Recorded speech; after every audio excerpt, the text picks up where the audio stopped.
Good morning, good afternoon, good evening, and welcome to Season 2 of the Logical Christian Podcast. I'm your Logical Christian, Dan Irwin. Welcome to those who are here for the first time, and a hearty welcome back to the LCP faithful. What we do here is look at what the mainstream media feels is important to tell us about current events, politics, science, religion, and just about anything else, but we're not interested in their spin. We want to look at these stories logically, and we especially want to look at these stories as Christians. Links can be found in the show notes if you'd like to follow along. So with that, let's go be logical Christians. Most of us agree, regardless of our religious or political bent, that we're here. We believe that this universe exists, that man is literally a being, that experiences are real, etc., etc. Now, there are some who believe we're nothing but a simulation, just a computer-based program that's running its programmed process. Others believe that we're something more akin to the Matrix, all hooked up to wires and tubes in a pod of goo. And still others believe that this is just all a dream. Everything we know, or that we think we know, everything we are, it's all an illusion. Most of us simply won't buy into any of these alternate and generally crazy ideas about this life. That said, regardless of your view on this existence, what I think most of us can agree on, or at least I hope that most of us can agree on, is that there is a segment of society that is living in a delusion. This appears to manifest itself in various ways for various segments of society, depending on the topic at hand, and it makes strange bedfellows of the politically elite and the politically agnostic, the rich and the poor, the degreed educators and the barely educated. This delusion appears to be based on what you want to be true for whatever reason you want it to be true, regardless of overwhelming evidence to the contrary. In fact, in many cases, this appears to be a willing delusion. They can't see the facts because they don't want to see the facts, because those facts are very inconvenient for their agenda. On today's episode, first we're going to smoke 'em if you got 'em, because there's no reason that I know of that we shouldn't, and then we'll learn how to justify that major purchase we've been eyeballing. And after the bumper, you can make your own decision about how delusional I am. So grab some rolling papers and a handful of that special lettuce, and throw that calculator away. Your math isn't any good here. And whether we're here or whether we're not, let's all just agree to agree that here we go. Beelzebub's Basil, Bud, Chronic, The Cure, Dab, Dope, Enchanted Salad, Herb, Nug, The Devil's Lettuce, Poofy Goofy. Yeah, we're talking about weed, Mary Jane, marijuana. There are some fantastic nicknames, I gotta be honest. Notice one of the nicknames is Dab? Yeah, I know. Even certain members of my own family, if you can believe it, mock me for this, but that's why I don't like the stupid dabbing trend that thankfully has died down to pretty much just a joke at this point. The dab is actually an exaggerated motion of sneezing into the crook of your elbow because apparently smoking weed makes you sneeze or something like that. So all those pictures you have of your little precious angels dabbing, and it was so funny. Yeah, future weed smokers. Probably. That's not confirmed. More research and study needs to be done. Speaking of more research and study needing to be done, we're just kind of legalizing marijuana all over the place right now. You know, not federally, but state by state. As of June 2023, it appears that 38 states, plus D.C., have legalized medicinal marijuana, and 24 of those have legalized recreational use as well. It's actually a little bit more complex than that due to the fact that federally marijuana is still illegal. So right now we have 4 states where marijuana in any form is totally legal. That's South Carolina, Kansas, Wyoming, and Idaho. Another 2 states haven't legalized it in any form, but they've decriminalized the use and possession. This is a technicality, saying that if you're caught, usually possessing under a certain amount, the state won't prosecute. But it's still illegal, so don't do it. Those states are North Carolina and Nebraska. There are 8 states that have legalized medicinal use, but not decriminalized recreational use beyond that. Those include Pennsylvania, West Virginia, Florida, Alabama, Arkansas, Oklahoma, South Dakota, and Utah. And other states have legalized medicinal use and have decriminalized recreational use and possession. So again, not legalized, just decriminalized the recreational use. Those are New Hampshire, Ohio, Mississippi, Louisiana, Minnesota, North Dakota, and Hawaii. Then 22 states plus DC have fully legalized just everything. Here we go. Maine, Vermont, New York, Massachusetts, Rhode Island, Connecticut, New Jersey, Delaware, Maryland, Virginia, Michigan, Illinois, Missouri, Montana, Washington, Oregon, California, Nevada, Arizona, New Mexico, Colorado, and Alaska. And finally, we have 7 states that have decriminalized the use of THC-containing CBD oil for medicinal purposes only, but only the oil and only medicinally, while any other use medicinally or recreationally is illegal, not decriminalized, illegal. Those are Wisconsin, Iowa, Indiana, Kentucky, Tennessee, Georgia, and Texas. And of course, if you're over a certain amount in a decriminalized state, you can be prosecuted. And if you cross a state line from a legal to an illegal state, this would most likely be prosecuted as a federal crime, guilty of interstate commerce or something like that, which the feds love to prosecute, by the way. And you thought gun ownership, use and carry, along with state-to-state reciprocity and legality of different types of ammunition by state was confusing. Or maybe you didn't. I don't know. Either way, this is kind of a mess. That said, this is really what the founders intended. Limit the number of rules and laws nationally, allow the states to experiment on their own. We're supposed to be a collection of experiments, 50 of them now, that try things while other states watch to see what happens. And then they either adopt the stuff that works or they run away far and fast from the stuff that doesn't. So from a conceptual viewpoint, this process is fine.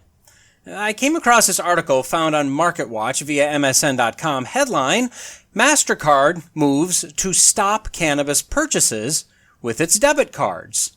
And my question to you is this okay? Now let me give you my view of marijuana just right up front and realize that this may not match your view. It might, but it may not. I think recreational use should be illegal. No exceptions, no decriminalization. It should be absolutely illegal in every state at all times in any amount. We're going to get into this in a few minutes, but no, it's not the same as or better than smoking cigarettes. No, it's not the same or better than drinking alcohol. Yes, I realize that making it illegal would be along the lines of mandating morality. I think I have plausible reasons for believing it should be illegal, but if you don't agree with them, then I guess I'll just be a hypocrite on my view that we shouldn't generally mandate morality. Like I said, we'll get into this in a few. At the same time, I'm not 100% there, but I'm very open to the idea of the use of marijuana or CBD oils or whatever for medicinal purposes. There are some caveats with synthetics and specially bred and crossbred varieties, but from a naturally occurring plant type perspective, well, it's a naturally occurring plant. Now, there's an argument to be made that what it is today is not what it was before the fall, before sin corrupted what was very good.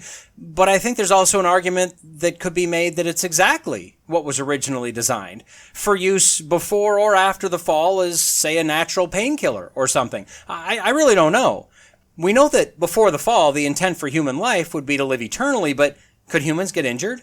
I mean, surely prior to sin, accidents could still happen. If you had a raptor dinosaur step on your foot with one of those big toe talon thingies, I can't imagine the body was impervious to injury or pain. We know that as part of the curse, God told Adam that the ground would be cursed, and in pain you shall eat of it all the days of your life. We also know that the curse on women through Eve was that God would surely multiply your pain in childbearing. In pain you shall bring forth children. So is pain introduced here?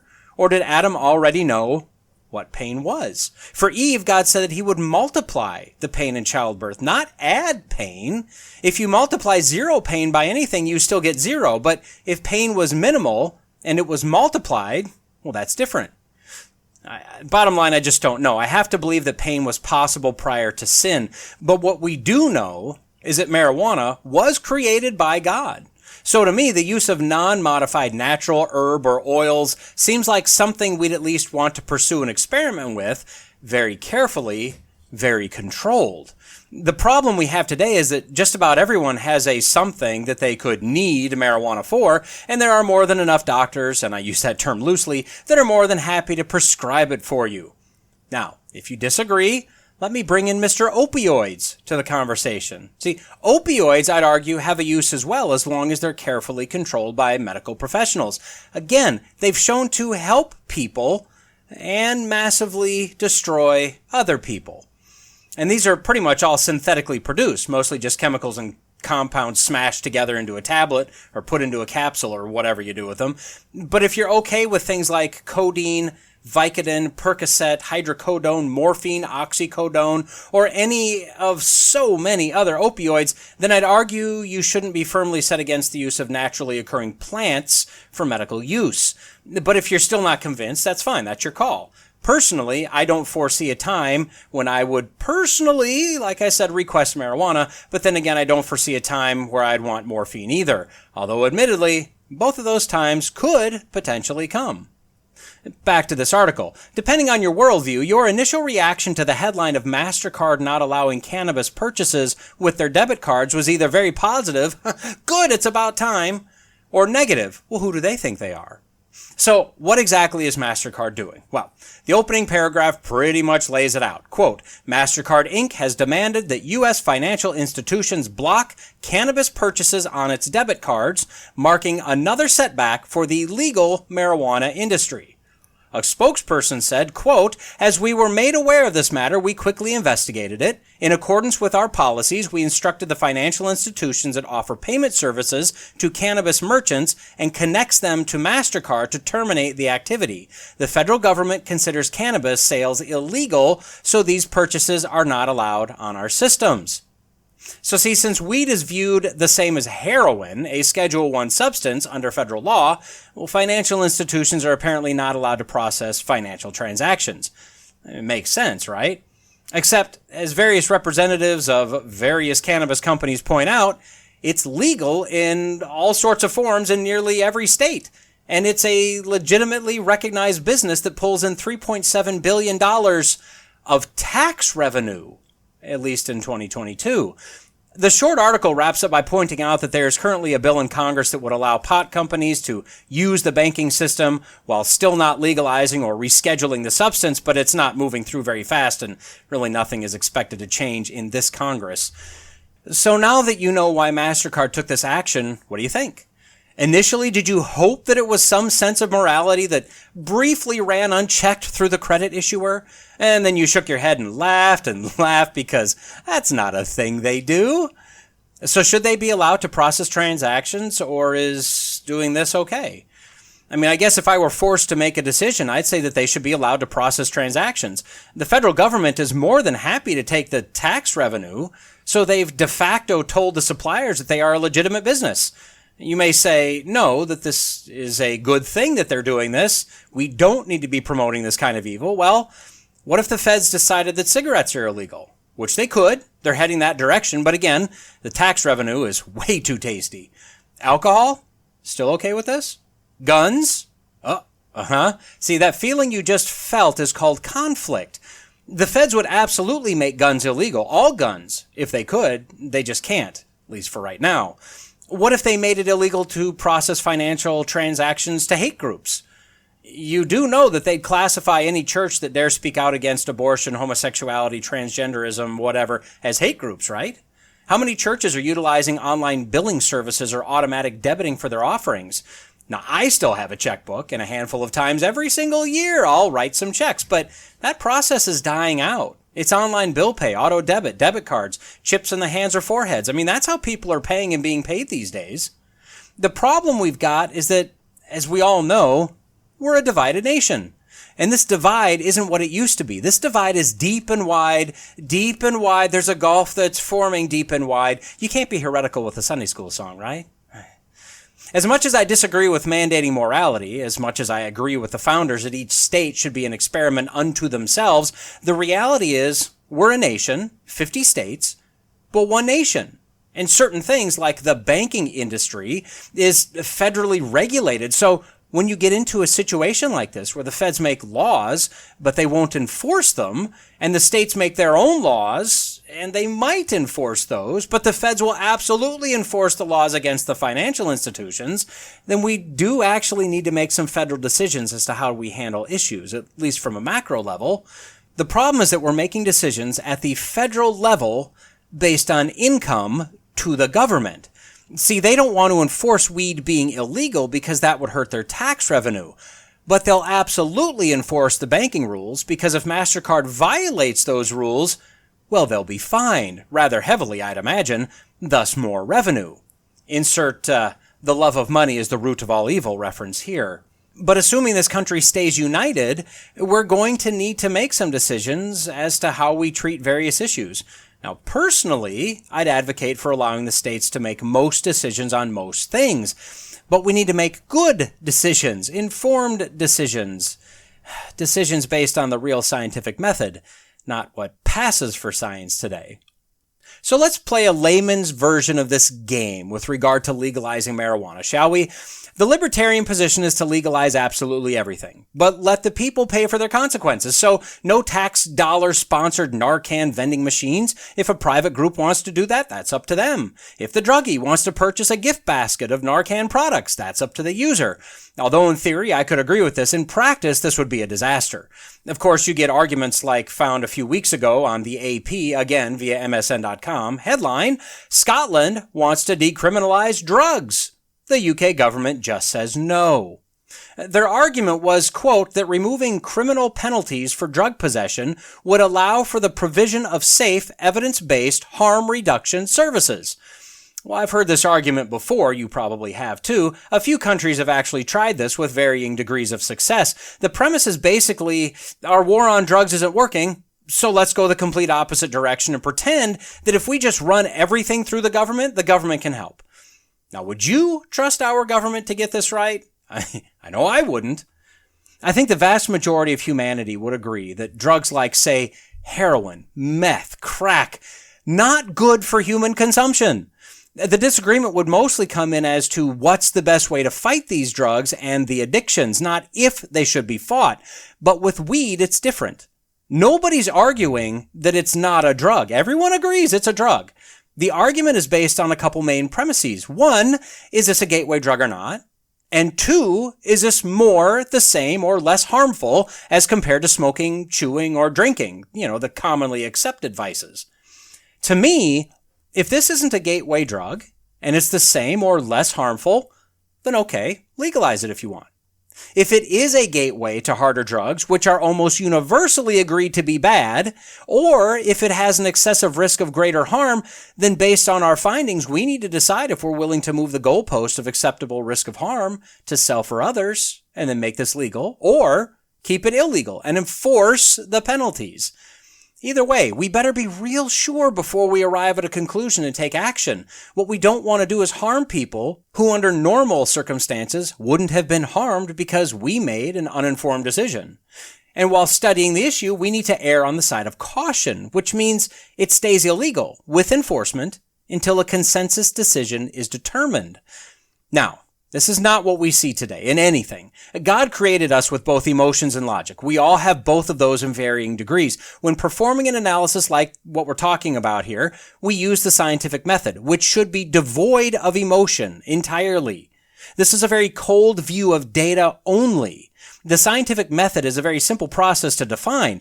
After observing something, asking a question, determining a problem needs to be solved, etc., etc. After doing all your background research, you then first construct a hypothesis. This is what you believe the problem to be and what you believe the solution to the problem is.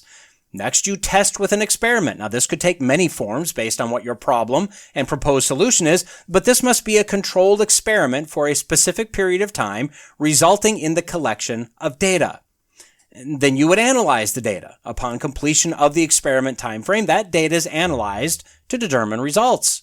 And then finally, you draw a conclusion. Based on the analysis performed, the conclusion will either be that the results of the experiment align with the hypothesis, or they don't. If they align, we communicate the results and proceed with the proposed solution unless or until something unexpected tells us that our proposed solution is wrong.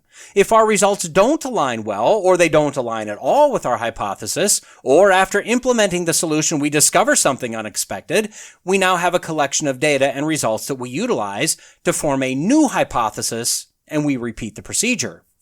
In the scientific method, we can never be sure about anything 100%. True science is never settled. When you hear that the science is settled on any topic, well, you've left science. There is no settled science. There is only experimental data that has not been able to disprove a hypothesis yet. Case in point, for a long time, constants like gravity and the speed of light were thought to be just that, constant. And for most of us, they are universally constant. But we know that both of those can be varied and changed based on environmental conditions. As a side note, realize this: if evolution were true, that we were all evolved from a single cell that popped into life when lightning charged scummy water, and from that point on, we're all here because of random chance and mutation, then the scientific method can't work. Evolution would not only randomize all of our perceptions of reality, our logical abilities, our emotional capacities, but it would randomize everything, everywhere, all at once. The speed of light may be this value over here, but 100 miles down the road it may be different. Gravity may not be constant around the planet, and you and I could run the exact same experiments, obtain wildly different results, and based on our random brains, our interpretation and analyses of the results could be different to the point of being absolutely contradictory, and since everything is random, both of those results, although completely contradictory, could both be correct. The only way any scientific experimentation, any hypothesis creation, any data analysis could take place resulting in consistent, repeatable results leading us to logical actions is for a higher being to have created us in a consistent, repeatable manner. In other words, in order to work, think, act, and react relatively the same, we needed to be created based off of a specific, consistent design. Look around at the subdivision neighborhoods that are out there. Those houses don't look the same because some construction guys came in and started throwing 2x4s, blobs of concrete, bundles of tangled up copper wire, and a bunch of pieces of glass on a pile in the middle of an overgrown lot. A specific design was followed over and over and over, which results in houses that are identical, save for the specific options given to the new homeowner during the build and the freedom to personalize the home by the homeowner after moving in. Bottom line, evolution can be proven to be impossible based on the fact that the world works the way it does, and we can apply logic to it. Okay, back to the poofy goofy. We, and by we, I mean the powers that be, have not performed the scientific method correctly with regard to legalization of medicinal or recreational use. Now, how can I claim this? Well, because by doing some simple searching on the interwebs, we literally have no idea if weed is beneficial, or just fine, or deadly poison, or if it's a gateway drug, or if it's non-addictive, if it's the devil's lettuce, or if it's God's blessing to mankind. When you do a search for, is marijuana a gateway drug, we get nearly infinite results. Everyone has an opinion. If you go to factcheck.org, for instance, a totally politically unbiased website, we find an article from 2015 asking this question. This was in response to Governor Chris Christie, potential presidential candidate at that time, and somehow again today, saying that he would crack down on Colorado and Washington as the two states that legalized Mary Jane sales and use, claiming that marijuana is a gateway drug. Well, they cite a study that was done in 2015, or at least it was published in 2015. This study followed 6,624 people who started using cannabis prior to any other drug to see if they moved on to other illegal drugs. What they found is that over 44% of those in the study did in fact move on to stronger drugs. They also stated that if the individual had some other mental disorder, that they were more likely to move to harder drugs. Now, I'd argue chicken and the egg here. I'd say that the mental disorder is a major contributor to a person trying any drugs, but I'd have to do a study to prove that. They summarized their conclusion with, quote, a large proportion of individuals who use cannabis go on to use other illegal drugs. The increased risk of progression from cannabis use to other illicit drugs use among individuals with mental disorders underscores the importance of considering the benefits and adverse effects of changes in cannabis regulations and of developing prevention and treatment strategies directed at curtailing cannabis use in these populations. Basically, they're saying the data appears to align strongly with the hypothesis that marijuana is a gateway drug, so we should proceed with great caution. But factcheck.org says, quote, though studies of large populations of people have indeed found that those who smoke marijuana are more likely to use other drugs, these studies show a correlation without showing causation, a commonly misunderstood phenomenon in science. In short, just because marijuana smokers might be more likely to later use, say, cocaine, does not imply that using marijuana causes one to use cocaine. Okay, well that That's not what the conclusion said at all, actually. Now, they go on to cite some other studies that use the correlation equals causation argument, stating that just because marijuana use typically precedes harder drug use, that doesn't mean that one leads to the other. Well, this is disingenuous at best. Sure, they started using drugs, but that doesn't mean that's why they started using other drugs. I mean, this is not using the scientific method. The data appears to align. Either you accept the data or you do more studies to prove or disprove. You don't make unqualified assumptions like this, in order to push the preferred political agenda. If you go to the NIH website, they give a summation of data that definitely suggests the use of marijuana leads to other drug use. Quote, "These findings are consistent with the idea of marijuana as a gateway drug." But then they say that it's not the majority of people, and we can see the same thing happening with alcohol and nicotine, so stop picking on weed, man. Now, to their credit, they do wrap it up with, quote, "Further research is needed to explore this question." Yeah, I mean, it sounds like it, right? So right there, using the hypothesis that the enchanted salad is a gateway drug, with data, results, and analysis appearing to align with the hypothesis, either more research should be done or the hypothesis should be accepted. If we accept it, then marijuana shouldn't be legalized. If we want to do more research, then marijuana shouldn't be legalized yet. And at this point, I want to throw in a caveat that I'll address later. This hypothesis and conclusion does not necessarily apply to medicinal use. That requires a completely separate hypothesis and set of tests. Moving on, let's pose another hypothesis, shall we? Marijuana use is harmful to self or others. Again, we did this completely wrong. What should happen is, for you animal lovers, cover your ears for a second. Animal tests first. Okay, you can uncover your Okay. After that, you'd move to a small-scale human trial. The reality is the only way we can know how anything affects humans is to let willing humans try it. So we need to move to human trials, starting small, with increasing trial sizes, and not only for a few weeks or months. These trials need to go on likely for years to at least see what let's call it midterm effects are, and it could take a large number of years to determine the long-term or even generational effects. So since it's been a little over a decade since marijuana use was first legalized in the first few states, let's see what we know today. Let's start with my favorite. Found on GoodRx.com, headline, Cannabinoid Hyperemesis Syndrome and Scromiting. What you should know. Yeah, cannabinoid and hyperemesis syndrome, otherwise known as CHS, will lead to severe vomiting and potentially even scromiting, which is vomiting and screaming at the same time. Which, I'll be honest, I don't toke, but I've been scromiting my entire life. So, what's this all about? Now, this article says in their key takeaways section that, quote, people who use cannabis multiple times per week for longer than a year are at highest risk of developing CHS. Now, this may require hospitalization. Okay, so vomiting and scromiting. Got it. Found on SciTechDaily.com, headline, new study, marijuana users 3 times more likely to develop peripheral artery disease. Well, this article was written at the end of July about a study of marijuana users versus the general population with regard to the vascular system.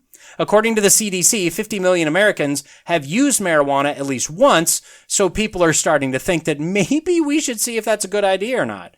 That sounds reasonable. This study looked at 30 million patients, of which 624,000 were marijuana users. 0.38% of the total were diagnosed with peripheral artery disease, but marijuana users were more than 3 times as likely to develop this as non-users. But they said that they had no statistically significant increased risk for mortality. I guess I'd take issue at that point, as the average age of the patient was 37.4 years old. Even my 600-pound life candidates can pull off 35 to 45 years before their body just can't take it anymore. So this is a relatively young group sampling of people. I'd be curious what the effects of PAD are as people get older. Anyway, the study suggests that marijuana users should pay attention to things like leg pain when walking, slow or no hair growth, feelings of coldness in the legs, and they should generally increase monitoring and screening as compared to non-users. So let's add PAD to scromiting, shall we? And not just PAD, but found on ACC.org, that's the American College of Cardiology, headline, frequent marijuana use linked to heart disease, with a byline of, quote, researchers caution that cannabis use is not without risk. Oh, okay. Well, this was presented in February of 2023, one of the largest, most comprehensive studies to date, which found frequent marijuana use raises the risk of coronary artery disease, or CAD, by about 33% as compared to non-users. Previous studies suggested a loose correlation between marijuana use and an increased risk of heart attack, stroke, or other cardiac issues, especially in younger people, but this study gave a more definitive connection. Okay.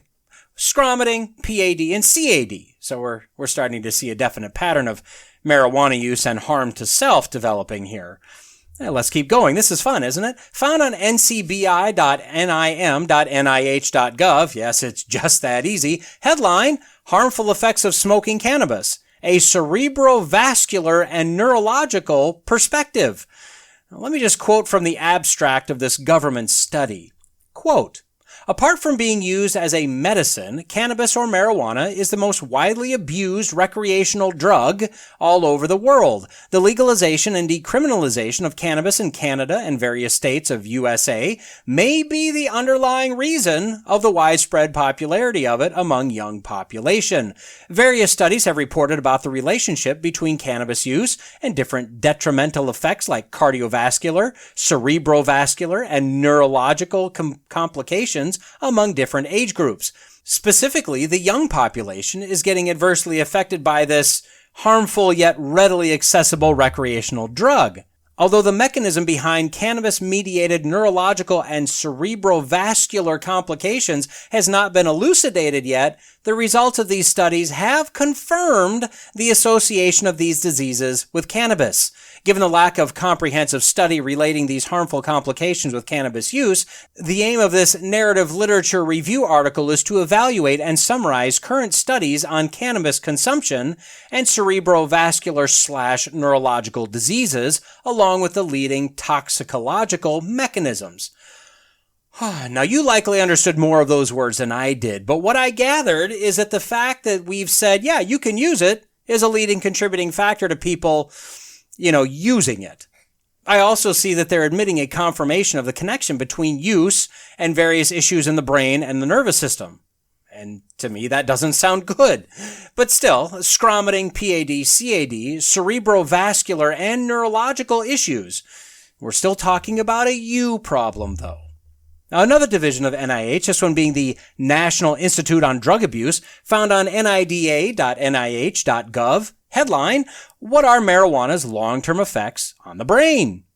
Well, this one speaks of a study of both animal research and a growing number of human studies that are all indicating a marijuana exposure during brain development can cause long-term or possibly permanent adverse changes in the brain. During development is defined as before birth, or after birth, or during adolescence, and adverse changes means learning, memory problems, and impulse control problems. So, all of that seems fine. Hey, interesting factoid, just a shiny object moment for me, no idea why this popped in my head. Various studies are all in general agreement that the brain doesn't stop developing until around the age of 25.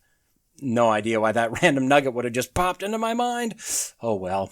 Another study from March said that of the 52.5 million users, 12-year-olds and older as of 2021, 35.4% were 18 to 25 years old. Oh, where have I heard that 25-year-old thing before? I don't know. I can't remember. 10.5% were 12 to 17.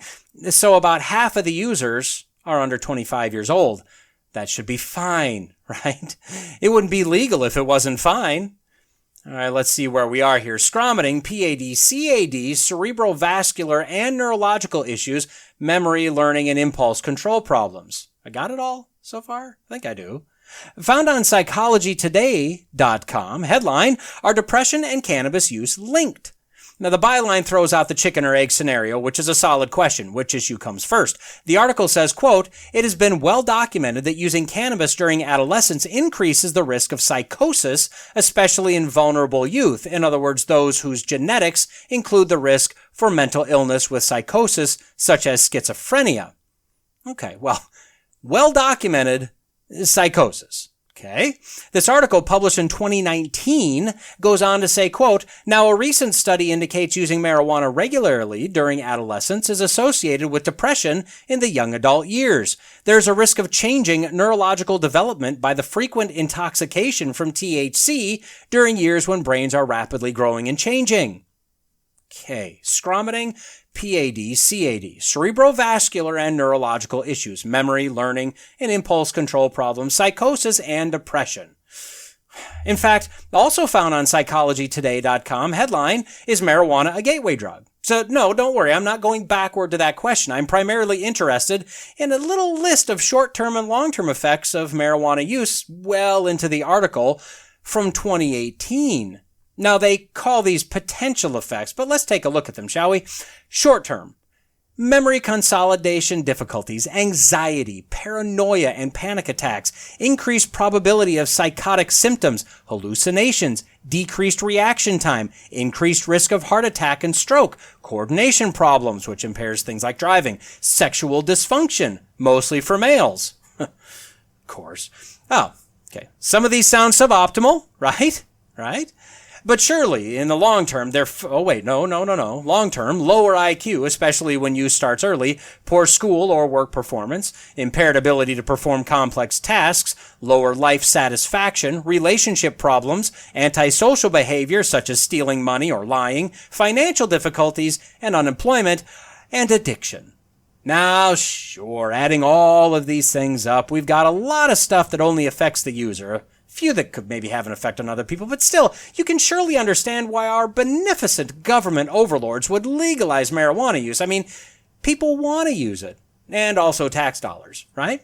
Here's an interesting one, found on ScienceAlert.com, headline, "Cannabis use linked to epigenetic changes, scientists discover." Now, this one just came out in July, so fresh data, get your fresh data. Admittedly, this is a small-scale study, should have been done more than a decade ago. Quote, "Using cannabis may cause changes in the human body's epigenome. A study of over 1,000 adults suggests the epigenome functions like a set of switches activating or deactivating genes to change how our bodies function." I'm just going to read some of this article. Don't worry if you don't understand every word. You'll get the concept of what's going on. Quote, "The researchers studied around 1,000 adults who had participated in a long-term previous study where they had been asked about their cannabis use over a 20-year period. Study participants provided blood samples on 2 occasions during that time at the 15 and 20-year points. They were aged between 18 and 30 at baseline or year 0. Using these blood samples from 5 years apart, Hugh, which is one of the researchers, and her team looked at the epigenetic changes, specifically DNA methylation levels of people who had used cannabis recently or for a long time. The addition or removal of methyl groups from DNA is one of the most studied epigenetic modifications. Without changing the genomic sequence, it changes the activity of genes because it's harder for cells to read the genome instruction manual with these molecular changes in their way. Environmental and lifestyle factors can trigger these methylation changes, which can be passed on to future generations, and blood biomarkers can provide information about both recent and historical exposures. Now, they make a boilerplate type caveat that this doesn't prove anything conclusively and more studies are needed. But look at the indications. It can make genetic changes that can be passed to future generations. We're now talking about altering our genetic code through the regular use of weed, and with 25 plus million people in that prime baby-making age range using pot on a regular basis, this should grossly concern literally everyone. A few others seemingly less important than mutating ourselves, but still of some importance, from 2021 found on IIHS.org, headline, "Crash rates jump in wake of marijuana legalization, new studies show."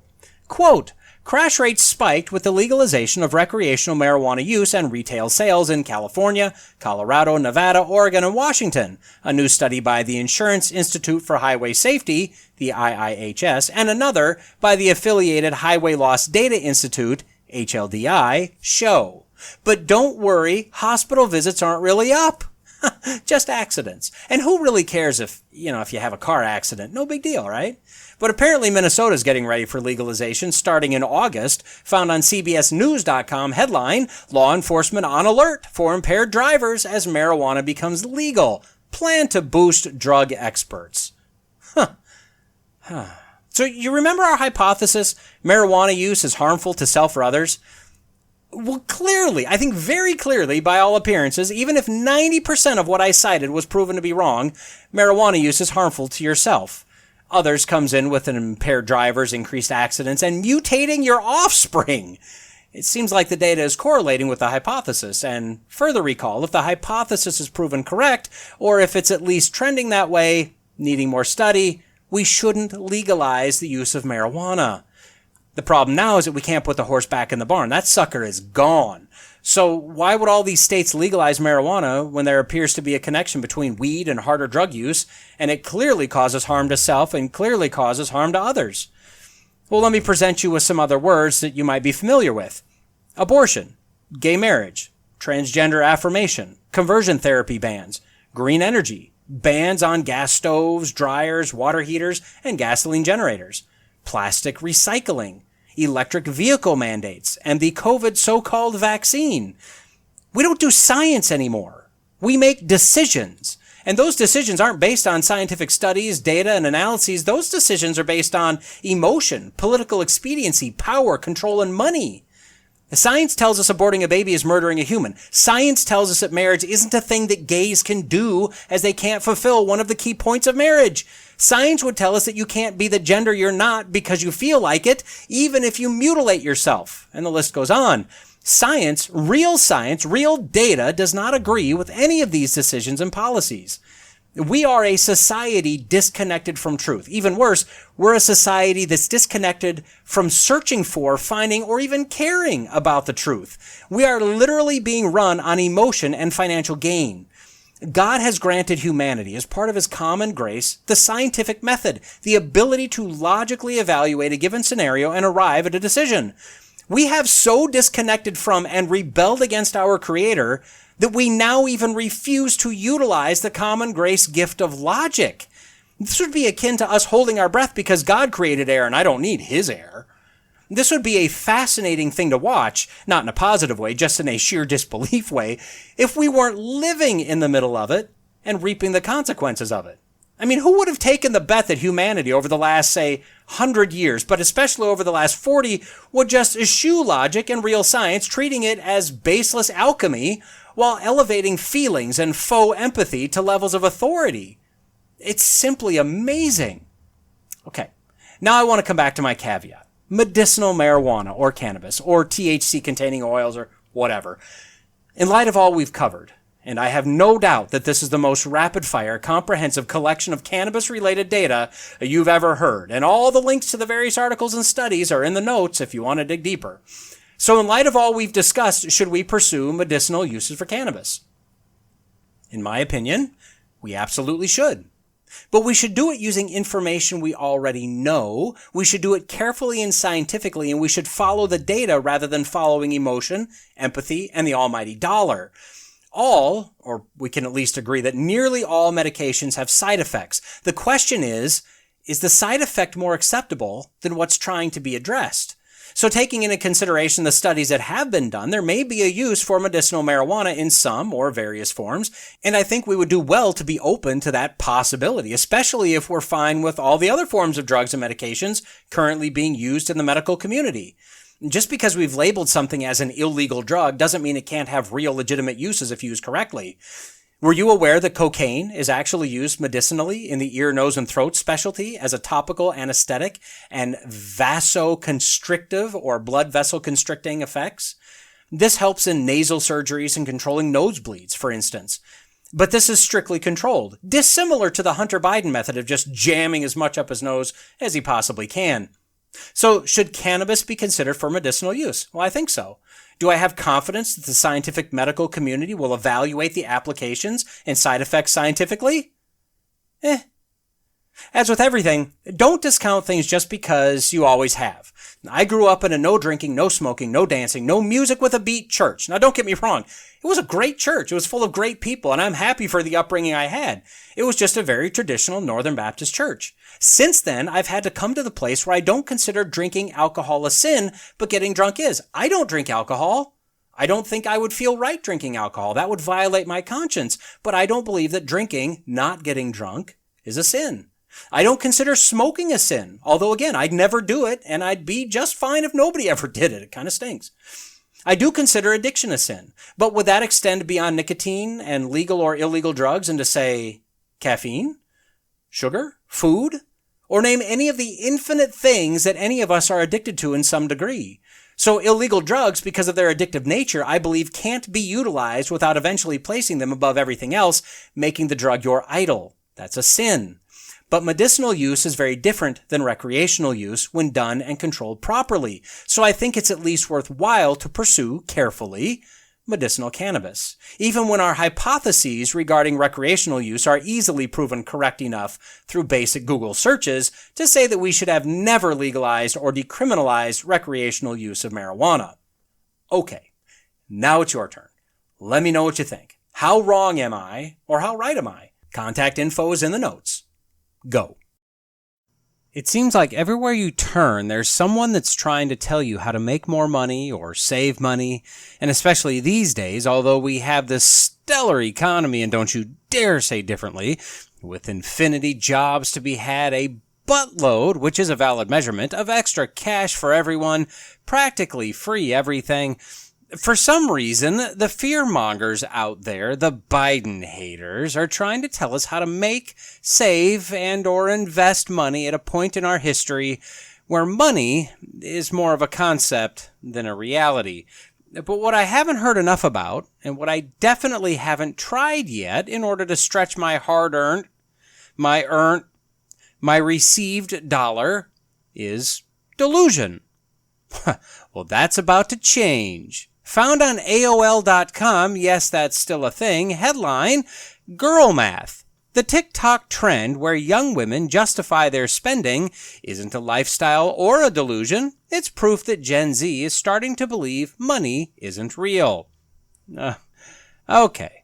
Well, I could actually jump on board with these so-called TikTok girls, which would probably result in some sort of a rash or disease merely through association, but I grossly digress, that money isn't real. I mean, you're with me, right? The country is currently, what, $80 gazillion in debt? Every man, woman, and child would have to pay $36 billion in order to pay off this debt. The government keeps trying to use a shovel to tax its way out of a hole that it keeps digging via spending with that huge mining machine thing that we've all seen pictures of, with absolutely no hope in sight. We're literally a country that is living on monopoly money, and eventually this whole thing will crumble. But, as is our example, by the mummified corpses representing us in Congress, as well as the vegetable in chief, we just let the grandkids worry about that, right? I got mine, baby. But no, that's not what's being said in this article. In fact, I'd say for most of us, especially if we aren't on a super tight budget, those of us that have even just a little wiggle room left, we're as delusional as the TikTok girls, regardless of the clear disparity in IQ levels. And as I type that, I discover that I apparently don't know how to spell disparity, so who am I to talk? Wait, this is my podcast. I can say what I want, right? I'll just edit that out and you'll be none the wiser. Boom. So what exactly is going on here? And is this really a Gen Z phenomenon? The first paragraph pretty much sums it up, and before you roll your eyes or guffaw heartily, ask yourself, do you do these things? Because it surely can't only be me that can actually think of myself doing this, at least from time to time. Quote, if it's less than $5, it's basically free. If you return an item for a refund, you've made money. If you paid for a vacation months ago, it's free by the time you go on it.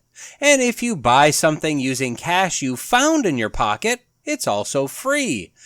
The article, written by a female, by biology, that's my assumption per the name given. I have no idea how she identifies herself. also don't really care, as biology is biology. No, the author says, quote, "That's the bizarre logic of girl math, the latest TikTok trend in which women rationalize their spending in illogical ways."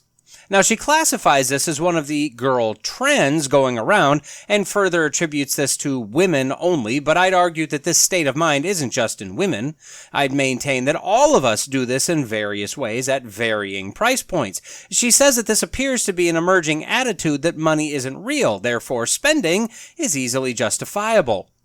Now, in a postmodern world where your truth is truth because you define it as true to you, I'd agree that the concept of money not being real, if that's your truth, is correct, because you've decided it's correct.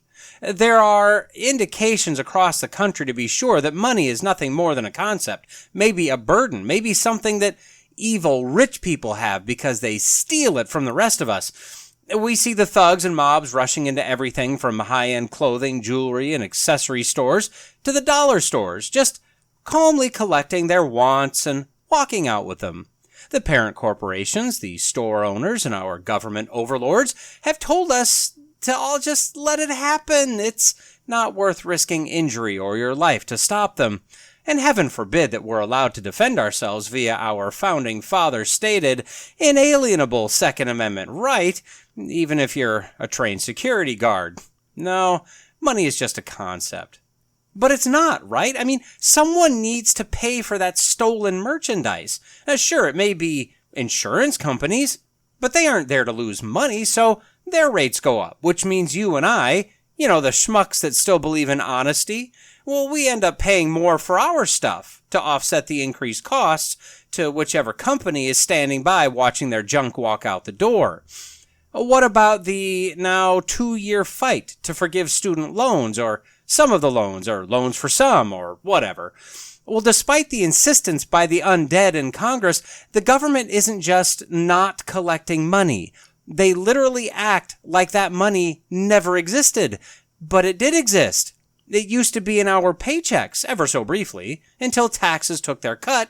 Then it went into the government coffers, also briefly, and was paid out to various institutions of higher learning, so-called, which is highly debatable. The schools received tangible dollars that came from you and I. The students and parents promised to pay that back to us by putting that money back in the government bank account.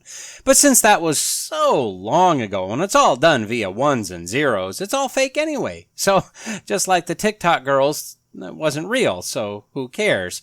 But I care. I mean, you can look up the total tax revenue for our government. You can look at your federal taxes paid. You can find the amount that they want to just forgive. And then through a couple simple calculations, you'll find that you're paying back maybe a few cents of the overall loan forgiveness.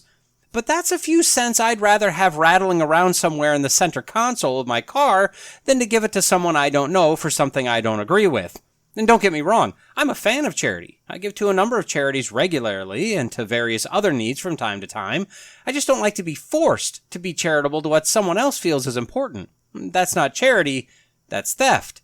But again, that money wasn't real. Physical bills, that's not what it was, and it was a long time ago, or not, or whatever. It's all funny money anyway. It's not real. To most people, that's the government's money, not ours. So, whatever. If you remember back when Obama and Romney were battling for president, I mean, at the time, who knew that they were actually the same party, the American Socialist Uniparty, or whatever they want to call themselves, the Obama phone was a topic of conversation. As one clearly uneducated black welfare recipient, and I describe her this way, as this is exactly the demographic the Democrats have enslaved for centuries, and still are, because they absolutely hate blacks and want nothing more than to use them until they can destroy them. This woman was gung-ho to keep Obama, quote, in president, since if you were on welfare, Social Security, on food stamps, or had a disability, you got a free Obama phone. And they were nice phones. I mean, not quite the top of the line for the time, but close. And it's because they deserved it. For something, I guess. For votes, most likely. Back in 2009 in Detroit, about 20,000 people lined up for free money, which was a lottery, essentially, to get your utilities, rent, etc. paid for by the government, by Obama himself. Now, one lady, again, an uneducated black welfare recipient, was asked about this money. Reporter Ken Rogolsky from WJR in Michigan briefly interviewed this woman. "Why are you here?" "To get some money." "What kind of money?" "Obama money." "Where's it coming from?" "Obama." "And where did Obama get it?" "I don't know. His stash." I don't know where he got it from, but he given it to us to help us." Now, I know where he got it. He got it from me, and he got it from you, but this was just fractions of a cent for us. I mean, that's nothing. And it was just there for these recipients, so it's free. And the government has massive amounts of cash, plus they get it from us, so it's not real to them. See, this money isn't real thing has been going on for a long time.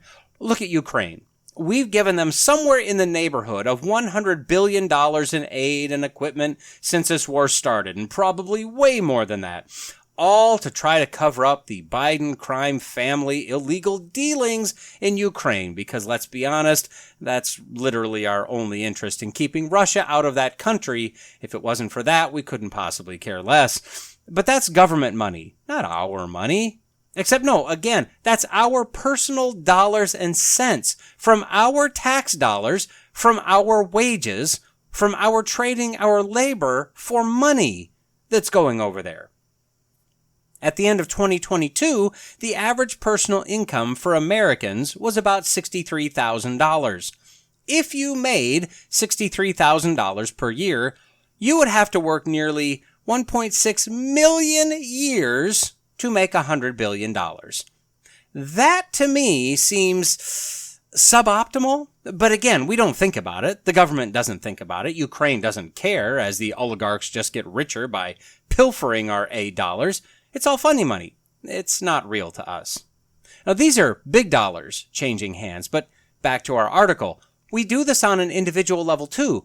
The author gives an example of a caller into a New Zealand radio show who justified $5,600 total dollars spent to see Taylor Swift, arguing that it was really free for her to spend the $5,600.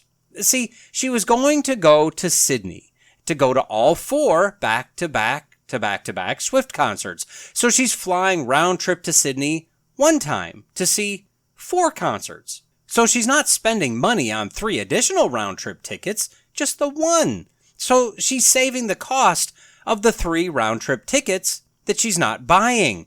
That's $1,800 in savings right there. She's subletting her apartment for those nights also, so she's not paying for those nights that she's not in her apartment, just the hotel she's staying in.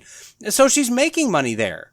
Well, I mean, and not making money. I mean, she still has to pay her landlord, but at least this one has a shred of reality to her financial story. And then, and this is my favorite, she figures that she's going to take various videos of the concerts. If she watches those videos 1,000 times, those are essentially free concerts. And if you don't spend money on a concert, it's free. In fact, it's the same as money in your pocket. Yep, you heard that right. Now, the pressure you're feeling in your head is your brain trying to escape through your ears and run away. Don't let it do that. You'll need it as we get to the end of this segment. Oh, and the experience of seeing Swift in concert and being able to tell her kids about it, maybe even grandkids, well, that's priceless. So there you go. $5,600 to see Taylor Swift 4 nights in a row. I know that it's obviously not the popular opinion, but I wouldn't spend $56 for front row seats and VIP backstage passes to a Taylor Swift concert. I mean, as a guy, I recognize that she's obviously attractive. As a person with ears, she's clearly got talent. As a logical human, her music is terrible in general, and her dancing around in a bedazzled swimsuit is honestly, it's kind of gross. But here we are again, digressing.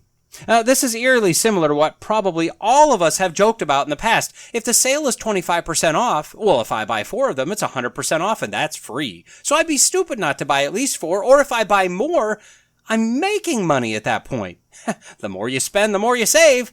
Yeah, but also the more you spend. But it's that last part that we seem to conveniently forget about. I mean, if I spend $1,000 to save $100, for some of us, maybe most of us, that's $100 I can spend on something else. But the reality is I'm down $1,000, not up $100. The author then goes into what we all know, what I've already stated. The federal government has ensured that we don't believe money to be real. They have infinite debt as they spend on everything. Only the most naive among us believe that we have any gold left at all that could back even a portion of the dollar bills currently in circulation, and money just isn't a real thing anymore to most of us. As one TikToker said, quote, with knowledge of the fact that money isn't real and the economy is all made up, can we all agree that people who studied econ in college basically got theater degrees? And, yes, we can kind of agree on that. The article wraps up by speaking about how this trend, even if it's done jokingly, is dangerous. The more the mindset is justified and spoken about, the more it will become normalized and accepted. And then they attack the obvious patriarchy inherent in the system. You know, how, quote, men are told to invest and grow wealth, and women are told we are dumb and can't be trusted to secure or manage a bag. I mean, really? And apparently men spend more in general, but that's simply because big, mean men hold most of the money, which by implication means that women are abused or kept down or something. I don't know. So what do we do with this? Well, although this girl math thing is kind of a half joke, kind of trend thing, it really isn't. And it has nothing to do with girls. It's our mindsets as Americans. I'm not sure all mankind suffers from this delusion. If I had to guess, I'd assume that the more affluent you are, the more you succumb to this mathing issue. So the first world nations are probably stuffed with humanity that has this fake money perception problem. Now, the Bible clearly speaks on money. In fact, it speaks quite a lot on money. I'd say the two most well-known verses would be the love of money is the root of all kinds of evil, although this is frequently misstated as the love of money is the root of all evil. Probably not terribly wrong, but still not what the Bible reads. And you can't serve both God and money. But this so-called girl math, the view that money isn't real, which is how many of us view our money at various times, is far from being evil in itself, and it's definitely not making an idol out of money. It's just careless at best, potentially delusional, if this is your regular mindset, like our Swiftie from earlier. This is a big reason why Dave Ramsey has made a very, very good living doing what he does. I mean, Ramsey doesn't do anything special. He mostly just applies common sense to the management of money. Admittedly, I'm more Ramsey-ish, and if you ever listen to his show, you'll know that that's frowned upon by His Budgetary Highness. I agree that his plan has worked for many people. I agree that his plan will work for nearly everyone if it's stuck to, although I'm not as confident about the retirement investing thing these days, but time will tell. I just choose to not fully follow his plan for various reasons. That said, I do budget my money, but I'm not mega strict on it, mostly because of my personal situation. I haven't had to be, although I've tightened things up quite a bit as of late. And because of that, I have months where, in my mind, I haven't spent as much on certain things as I have in reality. But I also have months where I don't spend what I budgeted in a certain category, which means I have free money to spend on whatever I'd like. But although technically I do, no, really I don't. That money, per my finances and per Ramsey's guidance, could be used and should be used elsewhere. A well-defined, designated elsewhere, if you were to ask Dave. Well, no matter if you're a Dave Ramsey fan or if you can't stand him and think he's crazy, the fact is Ramsey is nothing but a purveyor of reality. His system, his ministry, his whatever you want to call it, is based on the fact that we need to exist with our feet firmly grounded in the reality of the life we're existing in.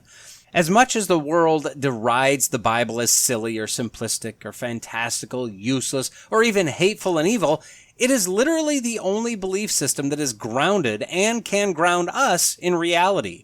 And it does this by taking the definition of reality out of human hands and control. All other belief systems, including those that claim non-belief, which is by definition a belief system, base their beliefs on human wants, desires, lusts, punishments, and rewards. This is why when you boil it down, all other religions have a reward system that's some combination of rest or leisure, food, riches, and or sex. Christianity, by and large, is counter to man's system. The difference between systems of God and not God are obvious, although perplexing to those who have not had their hearts regenerated. Or as the Bible states, for the word of the cross is folly to those who are perishing, but to us who are being saved, it is the power of God. And also, The natural person does not accept the things of the Spirit of God, for they are folly to him, and he is not able to understand them because they are spiritually discerned. This is one reason why mankind doesn't like Christianity. It doesn't feel good because we want what we want, and what we want is for our lusts to be fulfilled. The Bible, from a worldly view, is deemed to be restrictive and uncaring, but it actually grounds us in the reality of the world in which we exist. When looking at laws given in the Bible, the rules that we're given to live by, even in this age of grace, and yes, I know that not all Old Testament laws are applicable to us today, but those rules, regulations, and requirements are there less for restriction of our rights, more for protection of our bodies, minds, and souls. Now, I'm convinced that these days we're seeing the ramifications at an exponential rate of leaving the only source of true truth, thus leaving a firm grounding in reality, placing us in the precarious position of floating around in a sphere of relativism and postmodernity. This girl math is nothing but a microcosm of what we're currently seeing in our country and in many places around the world today. Money isn't real, theft isn't real, sex isn't real, gender isn't real, pedophiles are simply misunderstood. Grooming and molesting children is definitely not grooming or molesting children. Killing babies prior to birth is just removing a clump of cells that are definitely in the form of and growing and functioning as a living baby. The immune system doesn't work like it always has. Masks, which are making a comeback somehow, absolutely do what they absolutely can't possibly do. Viruses respect one-way aisles and seated diners. A massive spike in heart-related deaths definitely isn't because of that. Don't even think about that being the cause. Speaking of that, it's perfectly safe, regardless of the manufacturer's own data showing that it's not actually safe. Medications that made people well aren't allowed to be used to make people well. A riot is an insurrection, unless the riot is nothing more than a peaceful protest. We don't know what the correct temperature of the globe should be, but we definitely know it's what it is currently. Man is destroying the planet despite no real scientific data proving that, and our electrical grid that can't handle the current peak loads in the summer or winter will definitely be just fine when we double, triple, or more that load all day, every day. Need I go on? Romans 12:2 tells us that we are not to be conformed to this world, which is currently living in an ever-increasing delusion, but we're to be transformed by the renewing of our minds so that we can approve what the will of God is, that which is good and pleasing and perfect. In Job 38:36, while God is in the process of not answering Job's question of why me, states, quote, "Who has given wisdom in the innermost being or given understanding to the mind?" The implication being, of course, God. God is the arbiter and revealer of wisdom and understanding.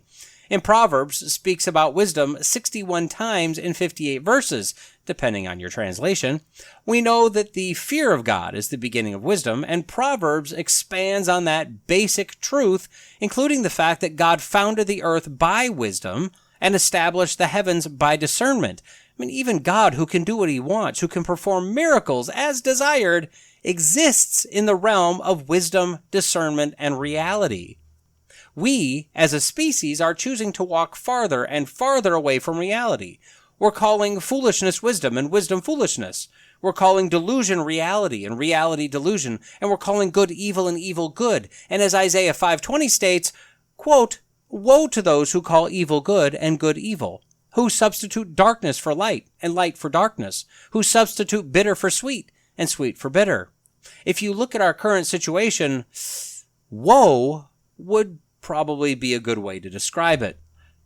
All that said, believe it or not, I'm not all doom and gloom. I can find the humor in watching a short video displaying the delusion of people trying to justify girl math, unless it's someone I'm personally trying to interact with explaining how this reasoning is nonsense, in which case I can definitely physically feel the violence that the delusion is literally inflicting upon me to my very core. I also fully understand that we all, from time to time, lose touch with bits of reality in various ways.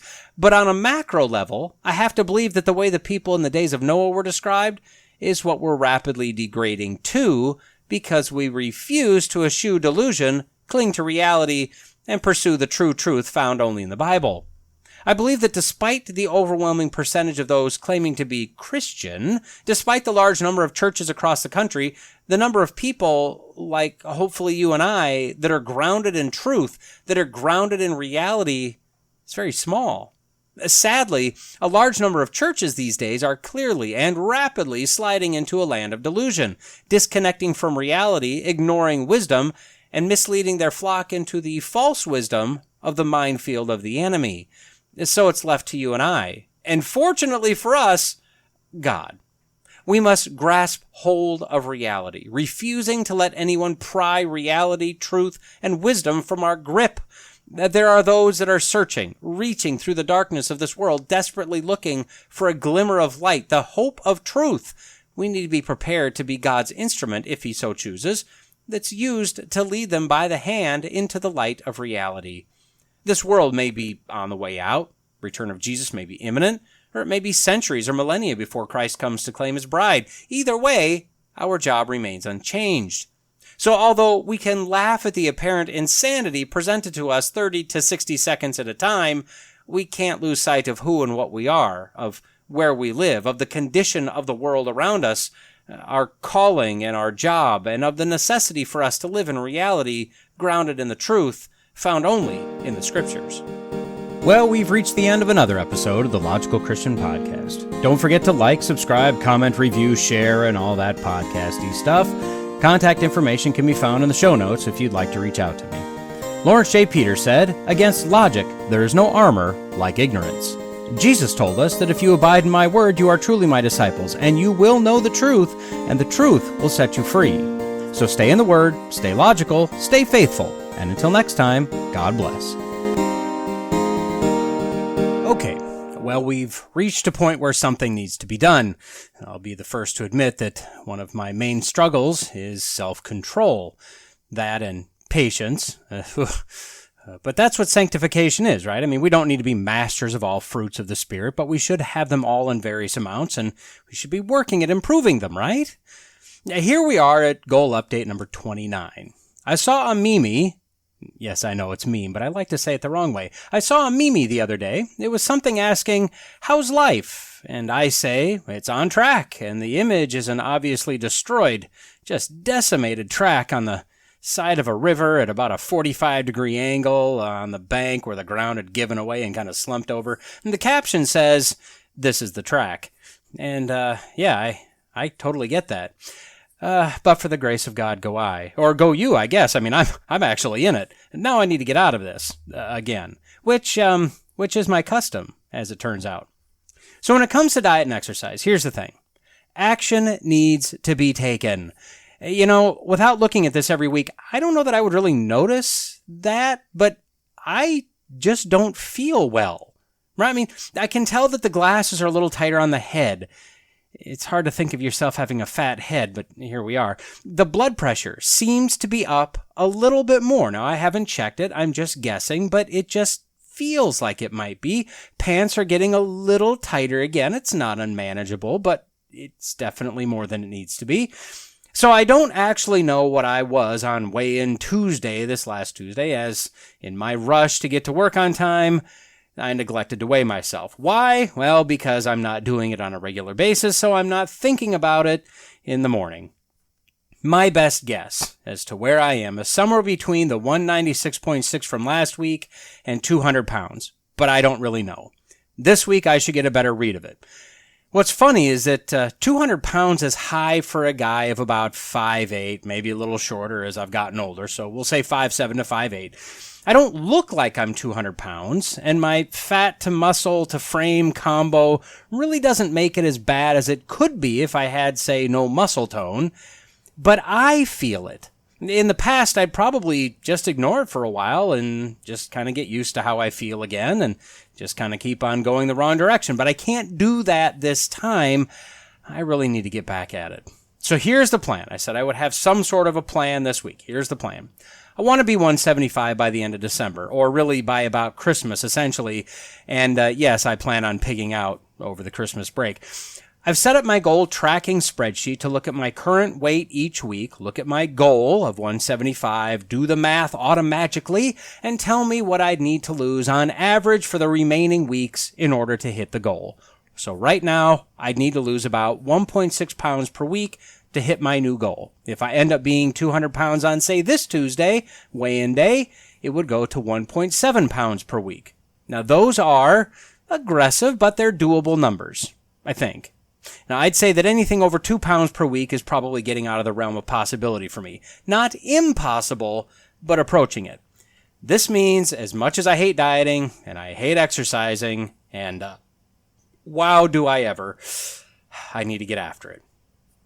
So all that said, I'm in the red this week, might be in the red next week, don't really know, but we need to get back into the green after that. Now, I'd love to just go to the doc and ask him for some of those magic pills that everyone's taking to lose some weight.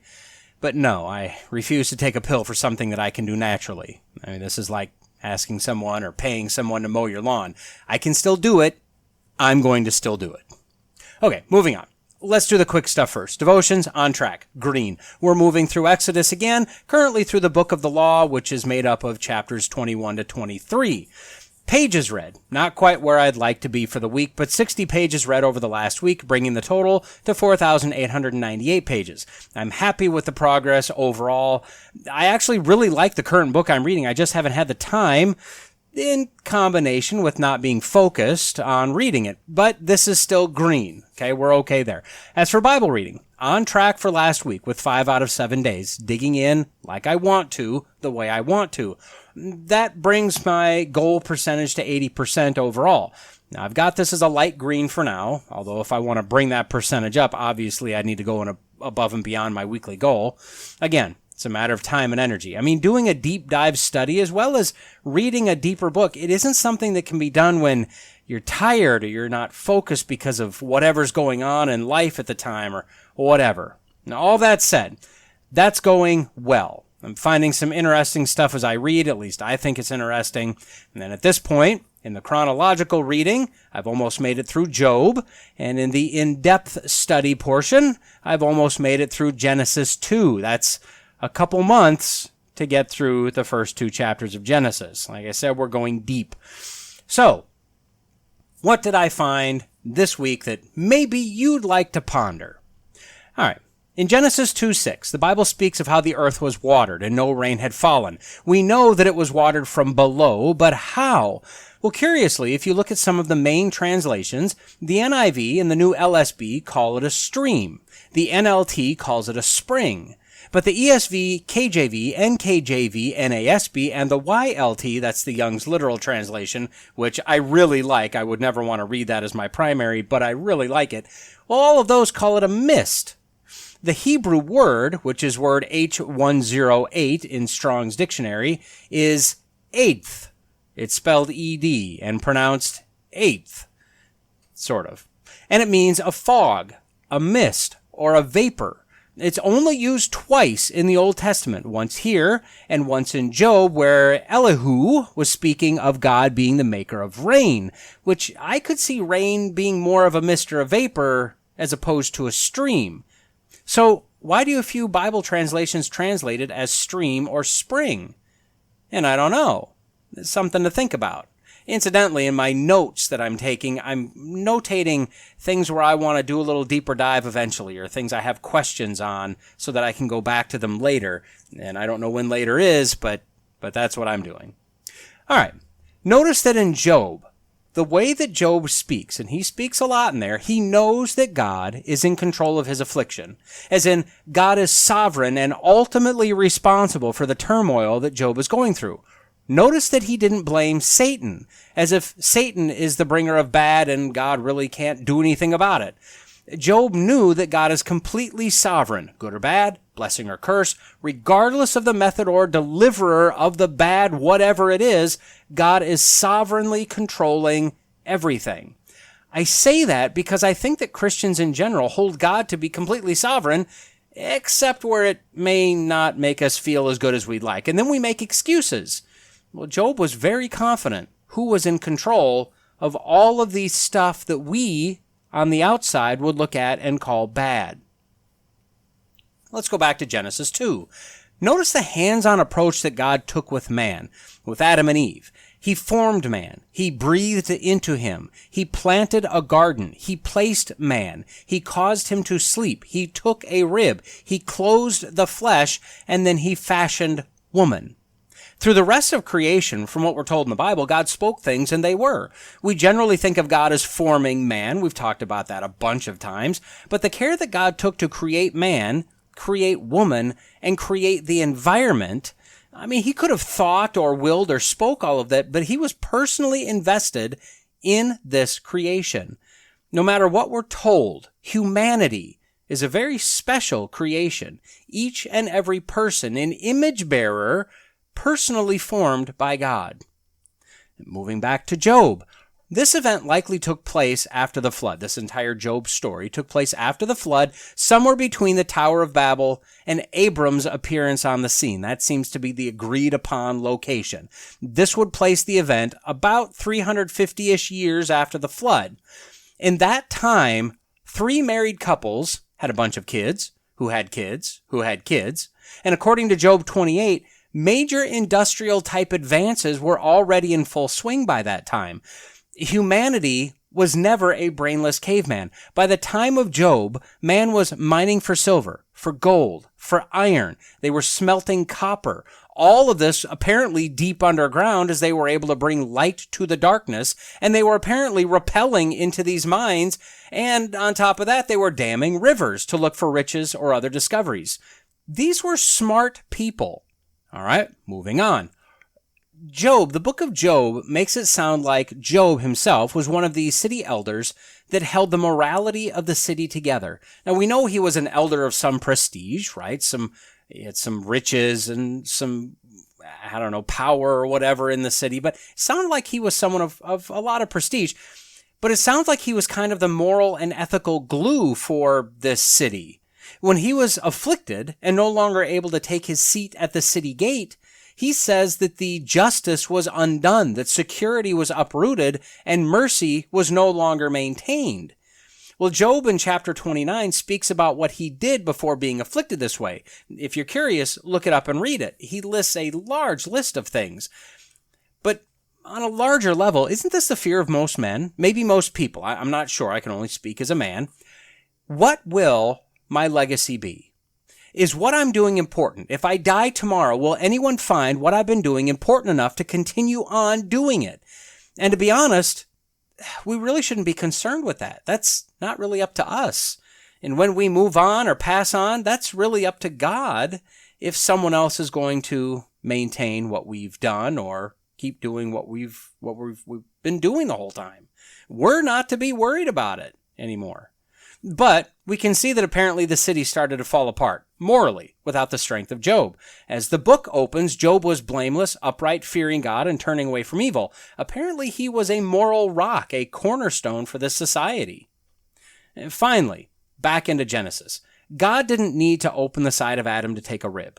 Was there a scar there when he closed him up? And if so, was this so when Adam awoke, he knew and he had a reminder that woman was taken out of man, flesh of his flesh? I don't know. Incidentally, in Ephesians, where Paul tells us to love your wife as your own flesh, quite literally, the woman is your own flesh. Okay, that should do it for this update. I'm not going to speculate how good of an update I'll have next week, not holding my breath, but after that, things will be back on track. They will be, because they must be. And that does it. Okay, bye.